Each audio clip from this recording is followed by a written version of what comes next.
Delivery సంస్థలైన Swiggy, జొమాటోలు కస్టమర్లకు big shock ఇచ్చాయి. తమ ప్లాట్ఫామ్ ఫీజును 20% మేర పెంచుతున్నట్లు ప్రకటించాయి. ఇప్పటికే పెరిగిన అధిక ఛార్జీలతో మండిపడుతున్న కస్టమర్లు మరోసారి పెదవి విరుస్తున్నారు.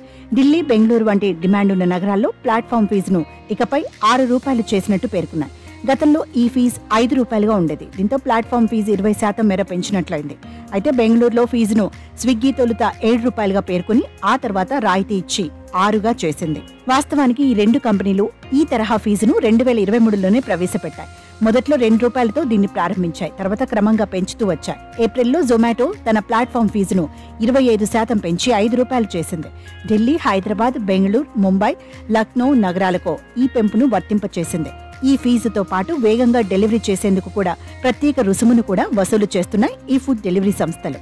ఒక్కో ఆర్డర్పై పొందే ఆదాయాన్ని మరింత పెంచుకోవడం కోసం ఫుడ్ డెలివరీ యాప్లు ఈ ప్లాట్ఫామ్ ఫీజులు ప్రవేశపెట్టాయి. ప్రస్తుతం మార్కెట్లో జొమాటో, స్విగ్గీలదే పై చేయిగా ఉంది. ఈ నేపథ్యంలోనే క్రమ పద్ధతిలో ఫీజును పెంచుతూ మార్కెట్ వర్గాల స్పందనను పసిగడుతున్నాయి. ఈ విధంగా తమ లాభాలను భారీగా పెంచుకుంటున్నాయి. జొమాటో, స్విగ్గీలకు చెందిన క్విక్ కామర్స్ వేదికలైన బ్లింకిట్, ఇన్స్టామార్ట్లు కూడా హ్యాండ్లింగ్ ఛార్జీల పేరిట ఫీజులు వసూలు చేస్తున్నాయి. బెంగళూరులో బ్లింకిట్ ఒక్కో ఆర్డర్పై ₹4, ఇన్స్టామార్ట్ ₹5 వరకు వసూలు చేస్తున్నాయి. దేశ రాజధాని నగరమైన ఢిల్లీలో ఈ ఛార్జీలు వరుసగా ₹16 ఉన్నాయి.